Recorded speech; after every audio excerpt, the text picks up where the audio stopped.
Demi Baklawi tidak waras Jakfar Al-Kaf yang dibranding sebagai wali, Gus Baha tega berfatwa memperbolehkan untuk menabrak aturan resmi.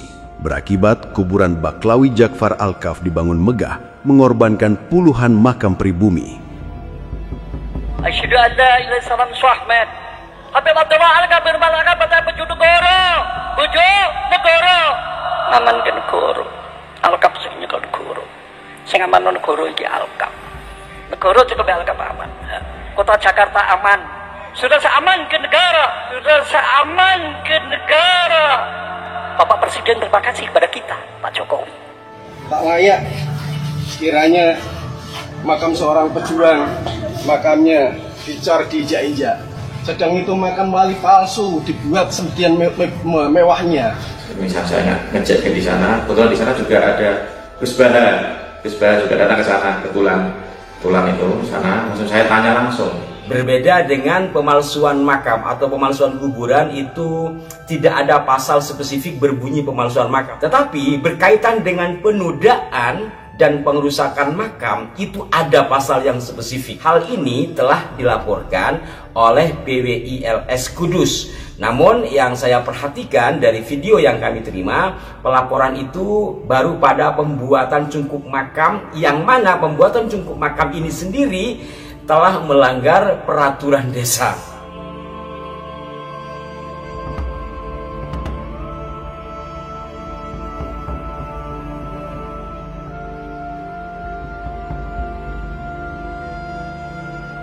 Apa yang pertama kali terlintas dalam pikiran kita ketika ada orang dengan embel-embel Marga Al-Kaf di belakang namanya?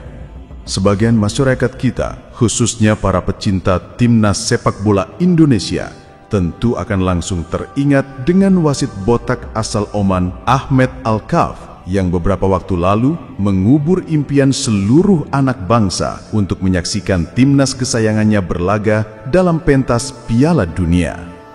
Jika seorang Baklawi bermarga Al-Kaf berwarga negara Oman telah menyakiti seluruh bangsa Indonesia dalam pentas sepak bola, maka di Indonesia ada segerombolan Baklawi bermarga Al-Kaf juga yang sewenang-wenang kepada kaum pribumi Nusantara. Membangun kuburan salah seorang keluarganya, di mana cungkup dan akses jalan menuju kuburan seorang Al-Kaf tersebut mengorbankan puluhan makam saudara pribumi kita, bahkan mengorbankan makam seorang pahlawan yang ada di sana. Inilah salah satu kezoliman Baklawi, kaum keturunan pendatang asal Yaman yang mengklaim golongan mereka adalah golongan keturunan Rasulullah, memanfaatkan kebodohan kaum pribumi yang percaya atas klaimnya tersebut. Golongan mereka terus berbuat semena-mena. Kaum pribumi Nusantara terus didoktrin bahwa wajib hukumnya memuliakan golongan mereka.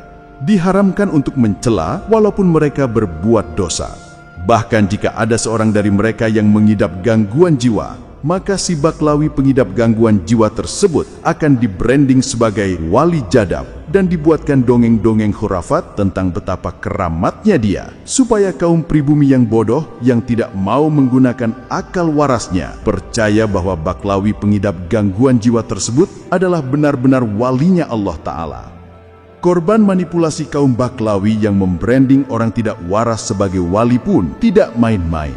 Mulai dari kalangan pejabat hingga ulama pun bisa termakan dengan manipulasi mereka. Tak terkecuali dengan Gus Baha yang saking percayanya bahwa Baklawi pengidap gangguan jiwa Jakfar Al-Kaf adalah walinya Allah Ta'ala, ia sampai memberikan fatwa yang akibatnya sangat menyakiti kaum pribumi Nusantara. Dari awal, lokasi kuburan Jakfar Al-Kaf adalah pemakaman umum warga, yang mana di tempat tersebut sudah ada peraturan resmi, yaitu tidak diperbolehkan untuk mengkijing makam. Dan peraturan tersebut bersifat wajib dipatuhi semua warga, sebab itu adalah peraturan desa yang sudah berlaku sejak dahulu kala. Tapi bermodalkan kebodohan masyarakat yang percaya bahwa Baklawi adalah kaum keturunan Rasulullah, mereka pun tetap ingin menabrak kesepakatan yang sudah berjalan lama, sehingga sudah pasti masyarakat tidak akan berani berbuat apa-apa, sebab mereka meyakini bahwa yang sedang mereka hadapi adalah keturunan dari nabinya. Kebimbangan antara tetap mempertahankan peraturan desa dan tekanan akan doktrin bahwa yang dimakamkan di sana adalah walinya Allah Ta'ala, apalagi diklaim bahwa dia adalah keturunan Rasulullah, tentu saja masyarakat hanya bisa pasrah dan mencari jalan aman dengan menanyakan persoalan tersebut kepada orang yang dianggap punya otoritas agama. Dan sialnya, orang yang diminta pendapat itu adalah Gus Baha, seorang kiai yang telah termanipulasi otaknya oleh Baklawi sehingga menganggap Baklawi tidak waras Ja'far Al-Kaf adalah seorang wali yang makamnya wajib dibedakan dengan makam-makam kaum pribumi. Misal saya ngecek di sana, kebetulan di sana juga ada Gus Baha. Gus Baha juga datang ke sana kebetulan. Ya, saya tanya kepada Habib, dilemparkan kepada Gus Baha aja yang lebih pakainya gitu. Terus saya tanya, Gus, saya mau tanya, di dalam pemerintahan desa Ploso ini kan, khususnya di makam Muslim Ploso kan tidak boleh untuk dikijing. Nah, terus ini ada permintaan keluarga dari Habib Ja'far untuk pengizingan. Nah, terus langkah saya itu seperti apa, Gus, nanti kalau ada pertanyaan warga? Dia menjawab seperti ini. Gini Pak, ibaratkan lalu lintas, rambu-rambu lalu lintas di jalan, ada kuning, hijau dan merah. Kalau merah itu ambulan dan paparan boleh langsung jalan. Ibaratkan seperti itu. Habib Ja'far ini itu tokoh tidak hanya tingkat kabupaten, internasional, nasional internasional. Ini enggak main-main.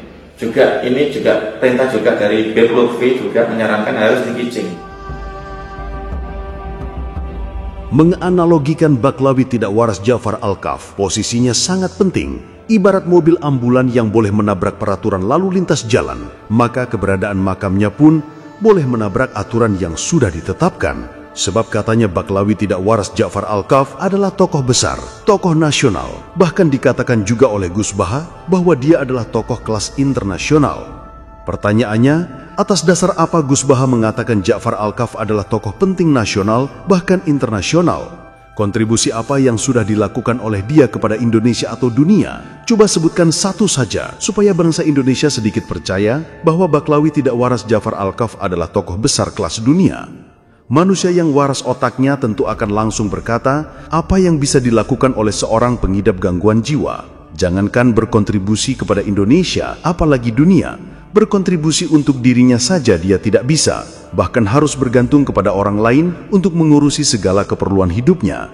Lalu atas dasar apa Gus Baha mengatakan Ja'far Al-Kaf adalah tokoh besar kelas dunia? Kita kaum pribumi Nusantara bukan lagi bangsa yang bodoh yang akan terus-terusan bisa dimanipulasi dengan mengatasnamakan agama. Sebab kita sudah paham bahwa cerita-cerita yang dibuat untuk membranding orang sebagai walinya Allah Ta'ala sesungguhnya hanyalah cerita khurafat yang bersifat dusta. Sekali lagi pertanyaan kepada Gus Baha, atas dasar apa ia mengatakan Baklawi tidak waras Ja'far Al-Kaf adalah tokoh besar dunia sehingga makamnya dibuat megah mengorbankan puluhan makam saudara pribumi kita? Apa iya ketokohan Ja'far Al-Kaf diakui oleh Gus Baha sebab pernah diceritakan bahwa Baklawi tidak waras tersebut pernah mengislamkan orang kafir yang sudah meninggal dunia? Anak saya nangis apa? Ya lu tunggu. Ayo bis, terus piye? Parah nih itu nggak? Ya saya ikuti. Jualan di depan. Iki sing nangis. Iki sing njaluk tulung. Ayo ditungaki. Non sewu maaf, kuburan non Islam. Iki nangis, iya. Iki nangis digebuki oleh apa? Malaikat. Syahadat lebokno Islam. Ben ora digebuki. Cerita dovol seperti inikah yang membuat Gus Baha percaya bahwa Baklawi tidak waras Ja'far Al-Kaf adalah tokoh besar kelas dunia sehingga ia tega berfatwa yang akibatnya sangat menyakiti hati kaum pribumi Nusantara? Mengaku sebagai kiai yang sangat menjaga perkara syariat, tapi ketika orang-orang di lingkungannya terus menyebarkan cerita khurafat yang sangat bertentangan dengan urusan syariat, dia hanya mingkem 1000 bahasa, bahkan malah bersikap takzim kepada orang-orang yang menyebarkannya, seolah-olah menunjukkan kepada umat Islam bangsa Indonesia bahwa ia melegitimasi cerita-cerita khurafat yang jelas bertentangan dengan urusan syariat. Namun biarlah, tentang itu semua, itu adalah urusan pribadi Gus Baha. Yang jelas di sini kita menuntut pertanggungjawaban dia, yang karena fatwa nawurnya, makam Baklawi tidak waras Ja'far Al-Kaf telah dibangun dengan mengorbankan puluhan makam orang pribumi Nusantara. dijadikan jalan dan diinjak-injak, seolah kaum pribumi Nusantara sama sekali tidak ada harga dirinya.